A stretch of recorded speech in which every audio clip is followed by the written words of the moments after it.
اگر میں آپ سے کہوں کہ آج اس پوری کائنات میں موجود ہر چیز، زمین، سورج، ستارے، کہکشائیں، یہاں تک کہ آپ اور میں بھی کبھی ایک انتہائی چھوٹے سے نقطے میں سمائے ہوئے تھے، تو کیا آپ یقین کریں گے؟ آخر وہ لمحہ کیسا تھا جب کائنات نے جنم لیا؟ کیا واقعی سب کچھ ایک دھماکے سے شروع ہوا؟ اور کیا سائنس اس راز کو حل کر چکی ہے؟ آج کی ویڈیو میں ہم 13.8 ارب سال پیچھے جائیں گے اور کائنات کی پیدائش کا حیرت انگیز سفر دیکھیں گے۔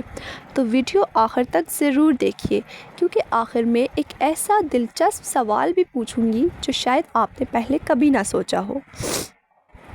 تو آپ دیکھ رہے ہیں بائیولوجی ود لائبہ، اور یہ ہے سائنس اینڈ قرآن سیریز کی 3rd ویڈیو۔ آج ہم بات کریں گے ایک ایسے موضوع کی جس نے صدیوں سے انسان کو حیران کر رکھا ہے، یعنی بگ بینگ تھیوری۔ اس ویڈیو میں ہم جانیں گے بگ بینگ تھیوری کیا ہے، کیا واقعی یہ ایک دھماکہ تھا، کائنات کیسے بنی، ستارے، سیارے اور انسان کیسے وجود میں آئے، اور سب سے اہم، اس نظریے کے حق میں سائنس کے پاس کیا ثبوت موجود ہیں۔ تو آئیے شروع کرتے ہیں۔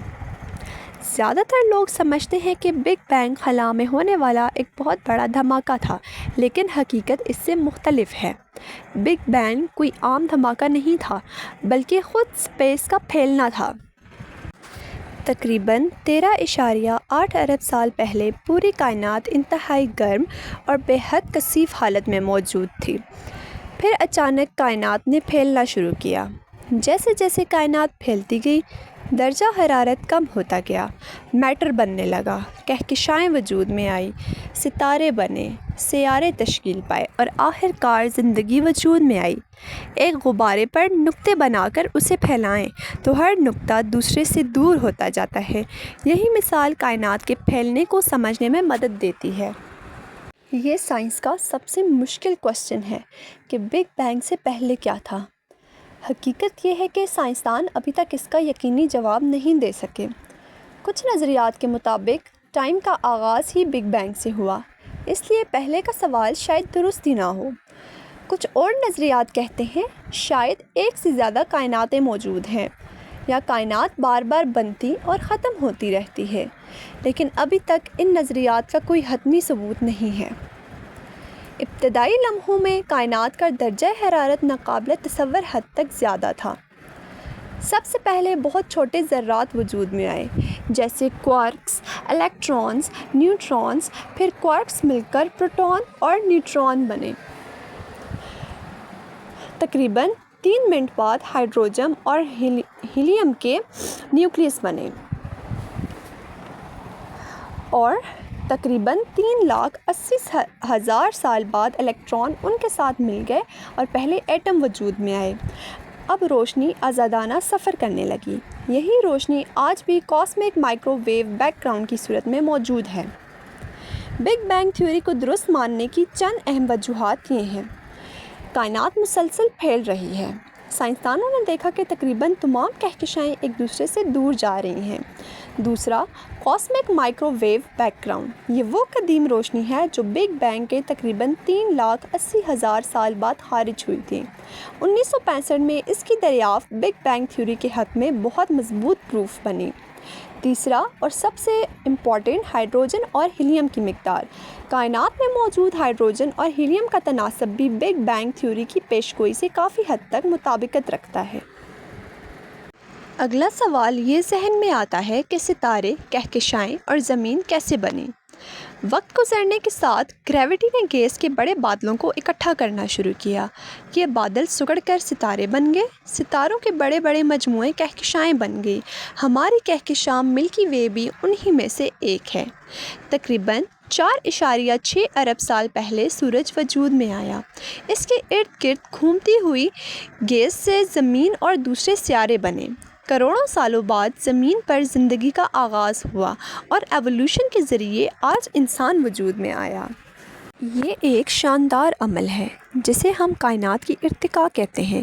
جیسے جیسے وقت گزرا، ستارے اپنی جگہ پر روشنی اور توانائی جاری کرتے گئے۔ جب ستارے ختم ہوتے ہیں تو ان کے اندر موجود دھاتیں بھی پھیلتی ہیں۔ بالآخر یہ دھاتیں نئے سیاروں اور زندگی کے لیے سازگار حالات پیدا کرتے ہیں۔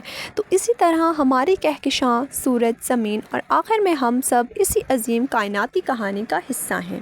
تو آئیے دیکھتے ہیں کہ اب قرآن مجید بگ بینگ تھیوری کے بارے میں کیا کہتا ہے۔ قرآن مجید میں کائنات کے پیدا ہونے، آسمانوں، زمین اور انسان کی تخلیق کا ذکر کئی جگہ کیا گیا ہے۔ مثال کے طور پر سورہ بقرہ میں اللہ تعالیٰ فرماتے ہیں کہ کیا وہ لوگ جو ایمان نہیں لاتے نہیں دیکھتے کہ آسمان اور زمین دونوں مل کر ایک تھے، پھر ہم نے انہیں جدا کیا۔ اسی طرح قرآن میں بار بار یہ بات کہی گئی ہے کہ اللہ نے ہر چیز کو ایک مقصد کے ساتھ پیدا کیا اور کائنات میں غور و فکر کی دعوت دی گئی تاکہ ہم اللہ کی تخلیق پر سوچ سکیں۔ کچھ اور اہم قرآنی حوالے دیکھتے ہیں کہ سورہ انبیاء میں فرمایا گیا کہ ہم نے آسمانوں اور زمین کو ایک ہی چیز سے بنایا تھا۔ اسی طرح اللہ تعالیٰ ایک اور جگہ فرماتے ہیں کہ ہم نے آسمانوں کو قوت کے ساتھ بنایا اور ہم انہیں پھیلانے والے ہیں۔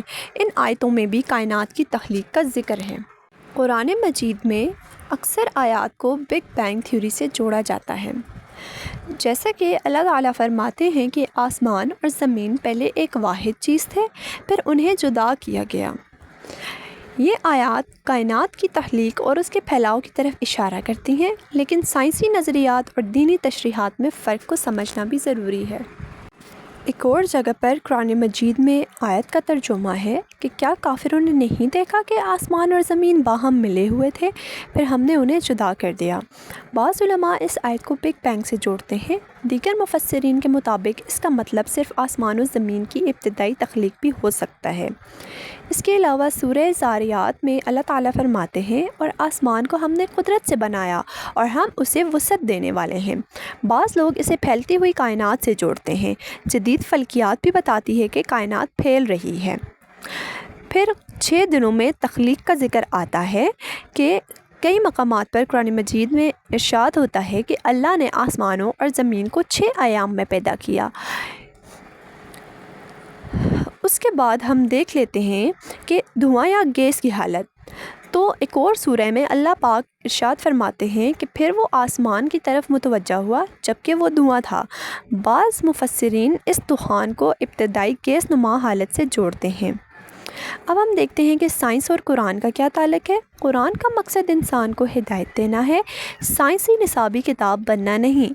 سائنسی نظریات وقت کے ساتھ بدل سکتے ہیں، اس لیے قرآن کے آیات کو سائنسی نظریات کے ساتھ جوڑتے وقت احتیاط ضروری ہے۔ قرآن انسان کو کائنات میں غور و فکر کی دعوت دیتا ہے۔ بگ بینگ تھیوری اور قرآن کے درمیان بعض دلچسپ سملیرٹیز بیان کی جاتی ہیں، مگر یہ کہنا کہ قرآن نے بگ بینگ کو لفظ بہ لفظ بیان کیا ہے درست نہیں۔ ایمان اور سائنس کو ایک دوسرے کا مخالف بنانے کے بجائے دونوں کو ان کے اپنے دائرۂ کار میں سمجھنا زیادہ مناسب ہے۔